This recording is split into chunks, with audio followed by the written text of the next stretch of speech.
نحمده ونصلي على رسوله الكريم اما بعد فاعوذ بالله من الشيطان الرجيم بسم الله الرحمن الرحيم رب اشرح لي صدري ويسر لي امري واحلل عقدة من لساني يفقهوا قولي۔ جیسا کہ آپ جانتے ہیں کہ کل میری والدہ محترمہ وفات پا گئی۔ کسی کی بھی وفات انسان کو جہاں دکھی کرتی ہے، اس کی جدائی انسان کے لیے تکلیف دہ ہوتی ہے، اس انسان کے جانے کی کمی شدید محسوس ہوتی ہے، وہاں اپنی موت کا بھی خیال شدت سے آتا ہے۔ یہ وہ وقت ہوتا ہے جب انسان اپنی موت کو یاد کیے بغیر رہ ہی نہیں سکتا۔ ہم کتنے بھی اس بات سے غافل ہوں، کتنا بھی بھولے رہیں، لیکن بہرحال ہم نے ایک دن اس دنیا سے جانا ہے۔ قرآن مجید میں اللہ تعالیٰ فرماتے ہیں کل نفس ذائقۃ الموت، ہر نفس کو، ہر جان کو موت کا مزہ چکھنا ہے۔ اور یہ بھی یاد رکھیے کہ ہر ایک کے جانے کا وقت مقرر ہے۔ وَلَن يُؤَخِّرَ اللَّهُ نَفْسًا إِذَا جَاءَ أَجَلُهَا وَاللَّهُ خَبِيرٌ بِمَا تَعْمَلُونَ۔ اور جب کسی کا مقرر وقت آ جاتا ہے تو پھر اللہ اسے ہرگز مہلت نہیں دیتا، اور جو کچھ تم کرتے ہو اللہ اسے بخوبی جانتا ہے۔ جیسا کہ آپ جانتے ہیں کہ والدہ محترمہ جو تھی وہ کئی سالوں سے مسلسل یہاں ایک ہمبل طالب علم اور علم کے محبت کرنے والے انسان کی طرح تقریباً روزانہ آتی تھی، سوائے کسی سفر کی وجہ سے یا شدید بیماری کی وجہ سے۔ چھوٹی موٹی تکلیف اور چھوٹی موٹی دکھ درد تو انہوں نے کبھی اس کی پرواہ ہی نہیں کی تھی۔ بڑھاپا بذات خود ایک بیماری بن جاتا ہے انسان کے لیے، لیکن انہوں نے کبھی اس بات کو محسوس نہیں کیا اور اپنے علم کا سفر جاری رکھا۔ بدھ کے دن وہ یہاں تشریف لائی ہیں اور حسب معمول انہوں نے اپنی کلاسز اٹینڈ کی ہیں، اور حسب معمول وہ یہاں سے واپس گئی ہیں، اور شام تک، رات تک وہ بالکل ٹھیک تھی۔ رات کچھ تھوڑی بہت طبیعت اوپر نیچے ہوئی ہے، لیکن وہ تو ایک بزرگ انسان کا معمول ہوتا ہے۔ اور صبح کے وقت ان کی طبیعت تھوڑی خراب ہوئی، اور ماشاءاللہ جیسے آپ جانتے ہیں تہجد گزار بھی تھیں اور اشراق کی نماز کی بھی بہت زیادہ پابندی کرتی تھی۔ تو ان کی پوتیاں جو تھیں وہ اسکول جا رہی تھی تو ان کو کہتی ہیں جلدی جاؤ، تم لوگ دیر کر رہے ہو۔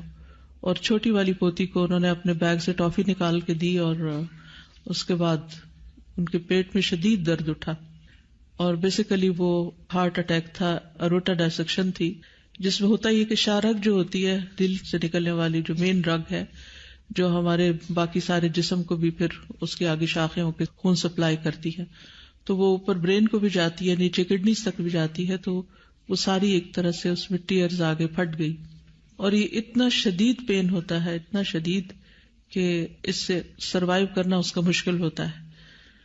تو وہ وضو میں تھی، اسی وقت انہوں نے نماز شروع کر دی کہ اگر میں نے جانا ہی ہے تو میں نماز کی حالت میں جاؤں۔ تو بہرحال نماز پڑھتے ہوئے وہ گری ہیں، اور ان کے منہ پہ بھی چوٹ آئی اور پھر بے ہوش ہو گئی، اور پھر اس کے بعد کل ان کی ڈیتھ ہو گئی۔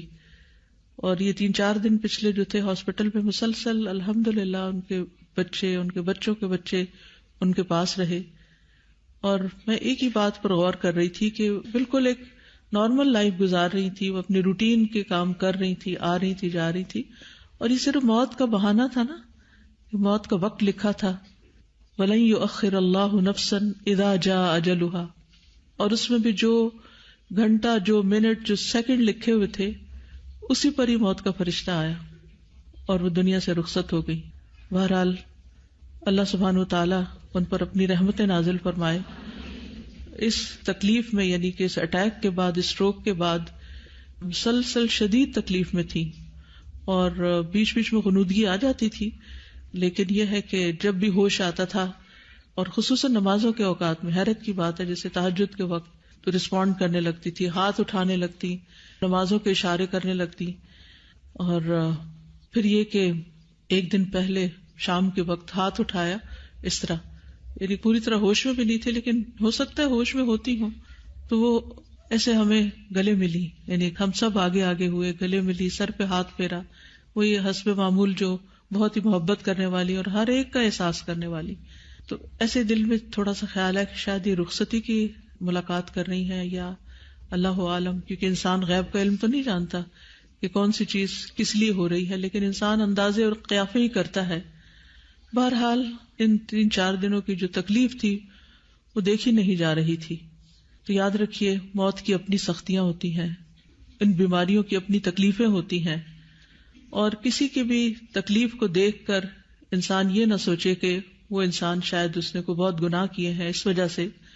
حضرت انس کہتے ہیں کہ جب رسول اللہ صلی اللہ علیہ وسلم نے موت کی شدت محسوس کی تو فاطمہ رضی اللہ عنہا کہنے لگی، ہائے تکلیف. رسول اللہ صلی اللہ علیہ وسلم نے فرمایا، اے میری بیٹی، تمہارے باپ پر وہ وقت آ گیا ہے کہ اللہ تعالیٰ اس سے کسی کو بھی چھوڑنے والا نہیں ہے قیامت کے دن کی ملاقات کے لیے. یعنی ہم سب کو اس موت کے مرحلے سے گزرنا ہے. اس لیے ہم کچھ بھی کریں، کتنا بھی بھاگیں، کتنا بھی کسی چیز کو اگنور کریں، کتنا بھی موت کو بھلائیں، لیکن وہ تو سامنے کھڑی ہے، وہ تو چلتی ہوئی آ رہی ہے. اس نے تو آپ پکڑنا ہے ایک دن جب وقت آ جائے گا، چاہے ہماری کیسی بھی مصروفیات ہوں اور کیسی بھی ہماری مشغولیات ہوں. ہم میں سے ہر ایک نے اللہ کی طرف لوٹنا ہے. قل ان الموت الذی تفرون منہ فانہ ملاقیکم ثم تردون الی عالم الغیب والشہادہ فینبئکم بما کنتم تعملون. کہہ دیجئے جس موت سے تم بھاگتے پھرتے ہو وہ تمہیں پہنچ کر ہی رہے گی، پھر تم چھپے کھلے کے جاننے والے کی طرف لوٹائے جاؤ گے اور وہ تمہیں تمہارے کیے ہوئے کام بتلا دے گا. یعنی جب ہم اللہ کے پاس واپس جائیں گے تو کیا بتایا جائے گا؟ یہ ہے تمہارا نامہ اعمال، یہ تم کر کے آئے ہو. تو ہم سب کو سوچنا چاہیے کہ ہم کیا لے کے جا رہے ہیں. رسول اللہ صلی اللہ علیہ وسلم نے فرمایا، تم جانتے ہو کہ ہمیں اللہ کی طرف لوٹنا ہے، تم جانتے ہو کہ ہمیں اللہ کی طرف لوٹنا ہے. اسی لیے ہم کیا کہتے ہیں کسی کی وفات کی خبر سن کر؟ انا للہ و انا الیہ راجعون.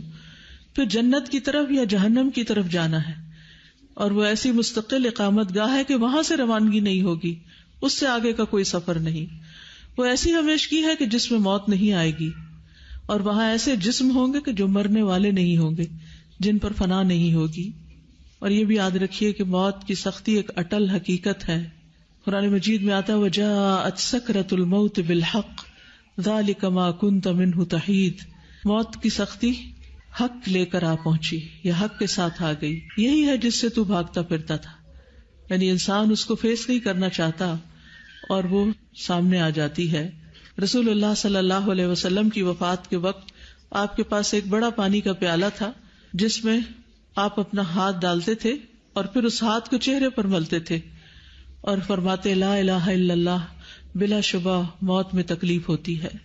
پھر آپ اپنا ہاتھ اٹھا کر فرماتے پھر رفیق الاعلی، یہاں تک کہ آپ کی روح مبارک قبض کر لی گئی. حضرت عائشہ کہتی ہے کہ نبی صلی اللہ علیہ وسلم کی وفات ہوئی تو آپ میری ہنسلی کی ہڈی اور ٹھوڑی کے درمیان سر رکھے ہوئے تھے نس جگہ. جب سے میں نے نبی صلی اللہ علیہ وسلم پر موت کی سختی دیکھی ہے اس کے بعد میں نے موت کی سختی کو کسی کے لیے برا نہیں سمجھا. یعنی اللہ کے رسول صلی اللہ علیہ وسلم جو اللہ کے بہت پیارے تھے، محبوب تھے، ان پر بھی تکلیف گزری. تو پھر ہم سب کو اپنے بارے میں سوچنا چاہیے کہ ہم اس کے لیے اللہ تعالیٰ سے کتنی دعائیں کریں، کتنی فریادیں کریں اور کتنی اس کی تیاری کریں. لیکن مومن کی موت جو ہوتی ہے وہ دوسری موتوں سے مختلف ہوتی ہے. اسے مرتے ہی سلامتی اور جنت کی بشارت دی جاتی ہے. سورۃ النحل میں آتا ہے الذین تتوفاہم الملائکۃ طیبین یقولون سلام علیکم ادخلوا الجنۃ بما کنتم تعملون. ادخلوا الجنۃ بما کنتم تعملون. وہ لوگ جو پاک سیرت ہوتے ہیں، فرشتے ان کی روح قبض کرنے آتے ہیں تو کہتے ہیں تم پر سلام ہو، جو اچھے عمل تم کرتے رہے اس کے صلے میں جنت میں داخل ہو جاؤ. اسی طرح یہ پکار آتی ہے یا ایتھا النفس المطمئنہ ارجعی الی ربک راضیۃ مرضیہ فادخلی فی عبادی وادخلی جنتی. اے نفس مطمئنہ، اپنے رب کی طرف لوٹ چل، تو اس سے راضی، وہ تجھ سے راضی، بس میرے خاص بندوں میں داخل ہو جاؤ اور میری جنت میں داخل ہو جاؤ. اور خصوصاً اگر انسان بہت نیک ہو تو اس کی رخصتی کا وقت ایسا ہوتا ہے فَأَمَّا إِن كَانَ مِنَ الْمُقَرَّبِينَ فَرَوْحٌ وَرَيْحَانٌ وَجَنَّةُ نَعِيمٍ وَأَمَّا إِن كَانَ مِنْ أَصْحَابِ الْيَمِينِ فَسَلَامٌ لَكَ مِنْ أَصْحَابِ الْيَمِينِ.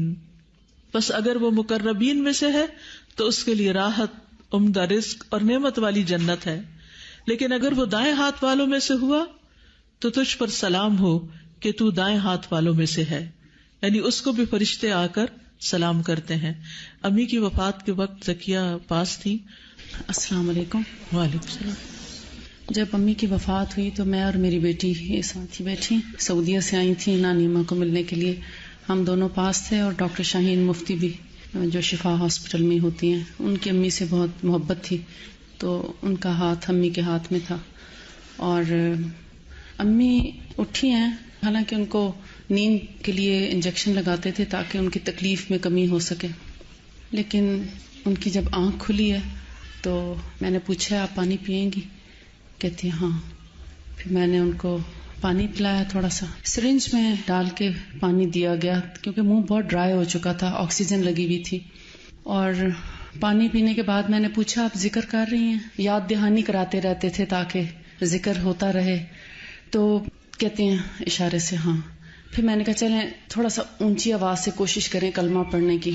تو میں نے ان کو کلمہ پڑھوایا، لا الہ الا اللہ 2-3 دفعہ ان کو